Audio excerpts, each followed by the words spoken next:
I'm back with another episode. The Nintendo Game Boy, it was epidocious and it brings back a lot of childhood memories for me. This was my first ever handheld I bought saving up from my paper round.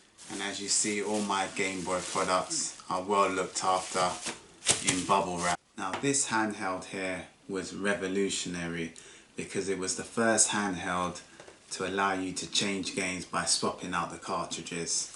Now as you know by now guys, I love my Japanese retro hardware from back in the day. So this is the Japanese version, but it doesn't really matter because it was region free. So if you had a European Game Boy, you could play all the games across the board and vice versa. Now like I said before, this was a major game breaker because you could change games by swapping out the cartridges. Unlike the predecessor, all the handhelds that came before this, like the Nintendo Game & Watch, that was a handheld which only had one fixed game built into it. So yeah, this was definitely revolutionary. That's why in the late 80s and 90s kids went crazy for this. Adults were addicted to Tetris for some insane reason.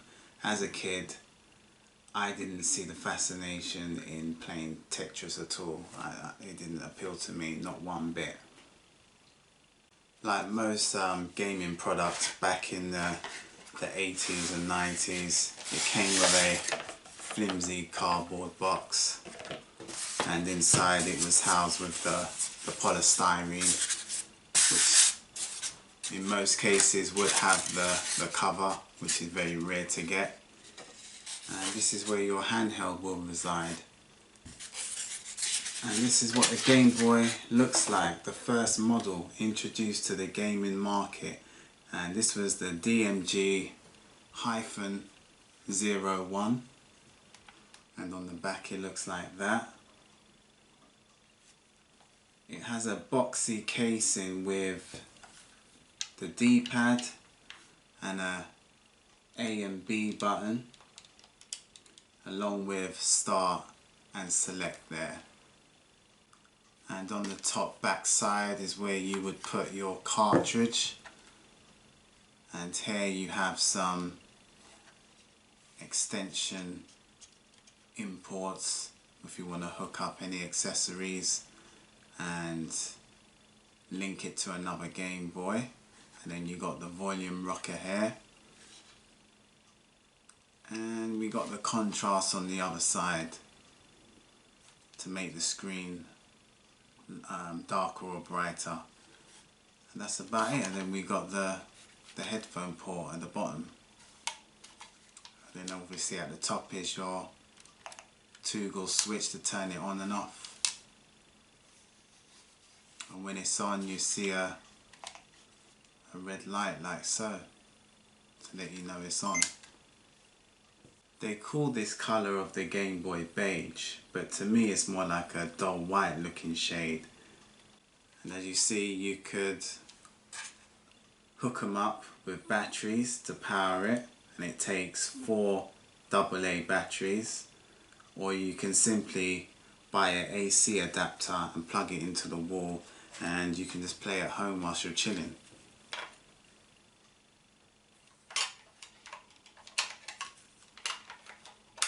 And we have a I/O port there for the AC adapter, which I didn't show you earlier. Now I'm going to show you the boot up screen and see it in full flight. Now turn it on, see if you can get a good view of it in my camera. Now this screen wasn't colour, neither black or white, it was more of a green and black pixel shade looking thing, which was weird but at the same time very intelligent, because looking back on it now, it was all designed to save battery life. Now let's browse through some of the games and take a look how they used to be packaged back in the glory days. They made so many games for the Game Boy that it's borderline ridiculous. Okay, I'm going to start with these two games that I used to play all the time, and that was an arcade classic, WWF Superstars. And at the time it was mind-blowing that you can actually play this arcade gem on your handheld. This broke all sorts of records. You can play this on the go, and that was Super Mario Land. You no longer have to be on your NES at home. You can play Mario now on the go, on the move, and to be honest, it's still enjoyable now when I play both of these games. Double Dragon 2, another arcade smasher. And that's what the box art will look like on that. And then I've got another game that was flying off the shelves back in the day, and that was The Amazing Spider-Man. And that's what the box will look like. And this is a bit of a hidden gem, which to try and get one of these now, it can cost you a fortune. And that is Cutthroat Island. I don't know why, but they're just expensive for some reason. And then last but not least, Best of the Best Karate Championship, which is not a bad game, to be fair. And most of the software are boxed with manuals, not complete in boxed, but they've all got their manuals. And as you know, it comes with a cardboard box. Then you also got the manual, looks like that. Has a plastic tray. And it has a compartment to house your cartridge. And as you see, even the cartridge, it has its own special casing to have it well protective. So even though the box was fragile, everything inside of the box was robust and well and truly protected. Now these are all my games spread out on the table. Some are CIB, but most importantly of all, they've all got their manual, tray and their casing. So yeah, that's all my games thus far. I'm looking to build on it. There's very few retro handhelds and consoles I'll go out my way and spend for, but Game Boy is definitely one of them I will still buy games and accessories for. And I also want to get some Japanese games to add to the library. And yeah, once again, if you're a Game Boy collector, this is very important to get because these cardboards damage very easily. So yeah, that's all the games I've got right now for this. But I'm happy with what I got, as long as I've got a few hidden gems, a few classics and a few signature games, I'm happy. Now, this is a prime example of when you get a game and it's CIB, complete in box. You would get yourself the manual, the box art itself, you have the tray along with the plastic casing for the cartridge, you have a consumer information and precaution booklet, and you have something like this where you can register and get the up and coming magazine, and this was Nintendo Power. So if you was to fill out, give a few information on this and fill it out and send it with all your details, you can get yourself the next Nintendo Power. And then you've got a product manual. And what this is, it shows you all the latest and the greatest games which are now and up and coming. And they had you covered with the warranty registration. You just have to fill that up and you would have got your warranty. Now I've got to say, it's absolutely packed to the raft. When it's boxed in complete, So as you see, when it's complete in box, it's absolutely packed to the rafters with all these extra goodies. They really did used to take care of the gamers back in the glory days. So yeah, just wanted to show you what it actually looks like when you get a game and it is complete in box. But this is the only one I've got. Most of my, in my collection, most of my games are minus these three. I've just got the case, the manual and the box. Okay, now we're going to journey to the weird and wonderful world of Game Boy accessories. And man, they had a lot of them. I'm barely scratching the surface with my collection. I'm going to start off with the Game Boy Camera, and this is what the box looks like. And this camera actually took black and white pictures, and to be fair, they did look pretty decent. And doing this back when it was released in '98, it must have felt futuristic. So I think the Game Boy started off the trend, taking pictures on a handheld.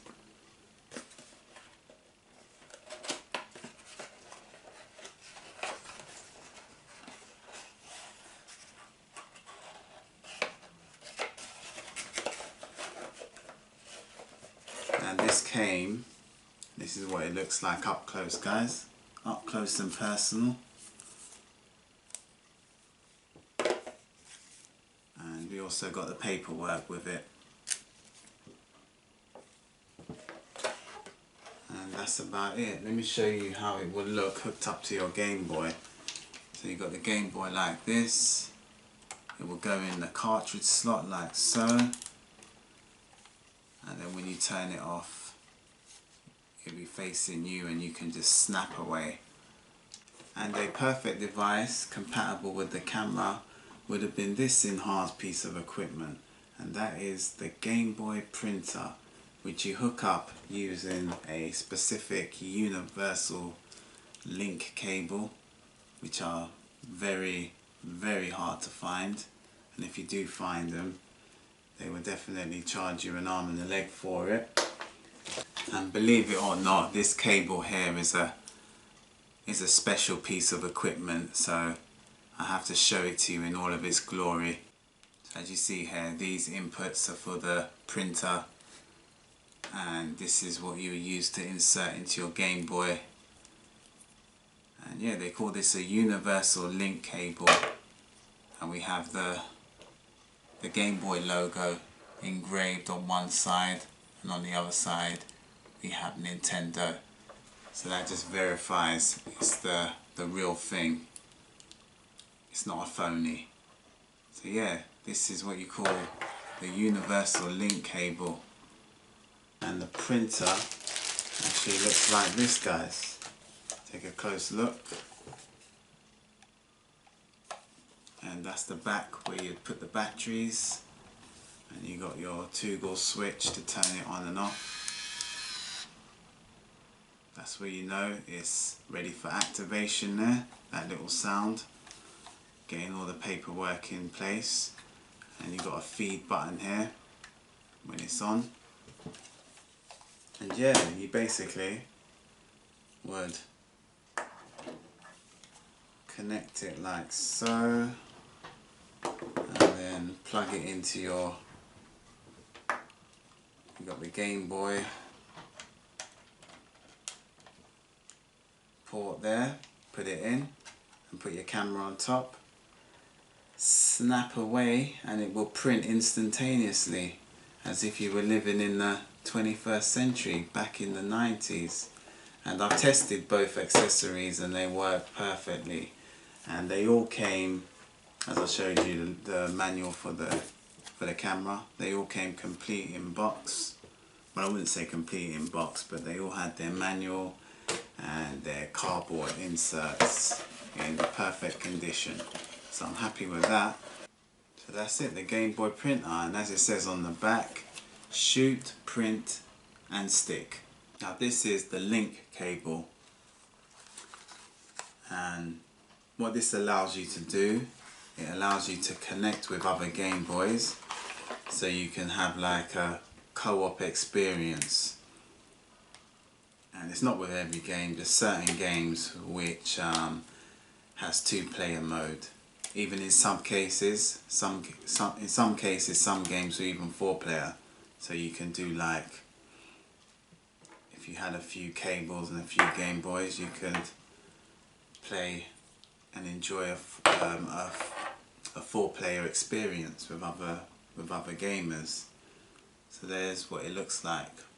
That's the link cable. And has it got the Nintendo print on it? It says Nintendo, so you know it's genuine. So yeah, that's another thing Game Boy invented. Co-op on a handheld. Now you can get an adapter for the times that you're not on the go, but this is an excellent alternative, and this is the rechargeable battery pack. And in my opinion, this is the better option because you can use it on the go as a rechargeable battery source, or as an AC adapter. Just connect the figure 8 lead plug and plug it into the wall and game away whilst you're chilling at home. And it looks like so. It's a bit faded out for me, but it works perfectly fine. Normally you would see the Nintendo in bright colour purple there, but it's faded out. And this is where you would connect it to your Game Boy, and there you got the figure 8 I/O port, and then you can preserve your battery power. So yeah, buying this is value for money because you're getting 2 in 1. And back in them days it was definitely value for money, because try and get one now, guaranteed this will cost you a fortune. And this is like a modern day power bank for your Game Boy, because as long as it's charged you will always have power. I've got a little gift card here along with the official instruction manual. So that's it, the rechargeable. There's nothing else in here, is there? Yeah, that's it. The rechargeable battery pack. Now I've saved the best and weird and wacky accessory until last. Now this one I'm going to show you is very rare, especially to get boxed with everything in it. I didn't do too badly. The only thing I probably am missing is the manual. I think I got a product manual but not an actual instruction manual on how to set it up, although it's a simple exercise to do, so you probably wouldn't even need it, but it is nice to have. Now this peculiar looking design is called a Gameboy MultiFunction Enhancement for the Game Boy. This would turn your Game Boy into Frankenstein and be more or less unrecognisable when everything is hooked up to it.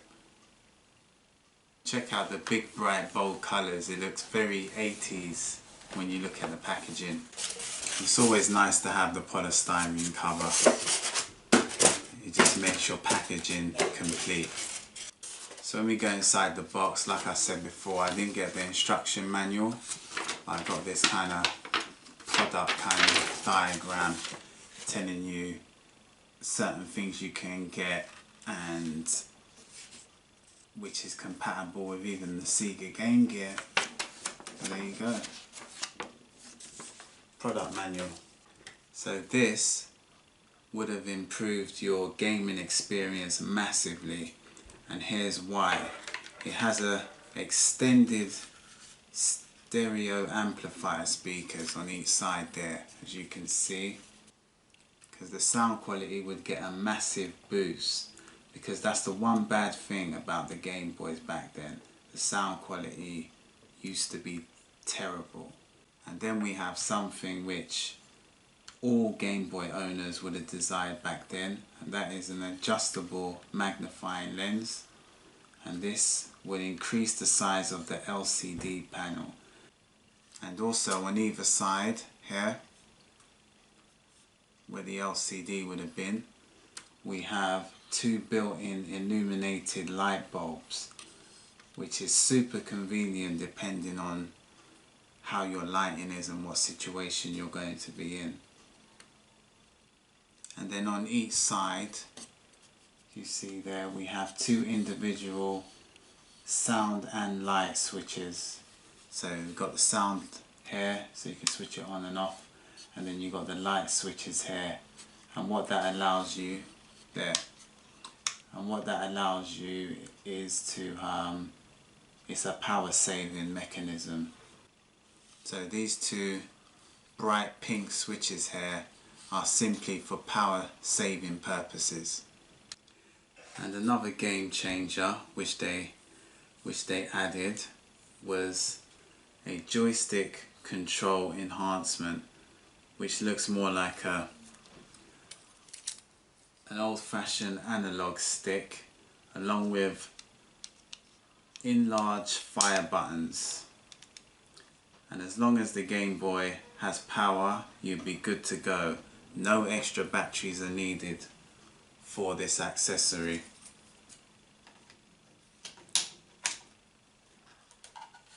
And that's how it will look, guys, when it hooked up. And when you're done and you want to break, you simply fold it away into a self-protective carrying case. And this also comes with a shoulder strap, which I've got there. I'm not going to bother take it out, but a lot of people will lose that shoulder strap. Like I said, I'm barely scratching the surfaces with my collection of accessories, because so many was manifested for the Game Boy. Imagine this, they've even got a sewing machine. How bonkers is that? They've got a sewing machine you can actually get for the Game Boy. But I'm pretty much done collecting accessories for the Game Boy. But there is two things that I might end up getting for my collection. But now I'm just concentrating on getting some software. I want some Japanese games, because they have some nice flashy colourful artwork on their box arts. Yeah, it's very tempting to start collecting for them, but I do definitely want a couple of games on the Japanese side of things. And it also comes with this, and I think it's to scoop out the batteries and whatnot. Yeah, one last look on how it would look if it was operational. The Handy Boy MultiFunction enhancement for the Game Boy. And one last thing to all original Game Boy lovers, get this from Bitmap Books. That is the Game Boy box art collection. This book is an absolute masterpiece. Tells you everything you need to know about this timeless handheld, and it's strictly only about the original Game Boy, DMG. Yeah, it goes into deep detail of the history of the Nintendo Game Boy. Okay, that's my modest Game Boy collection, which I'm going to build on in due time. But as for now, if you like the video, give me a thumbs up. Even better, subscribe. Till next time, see ya.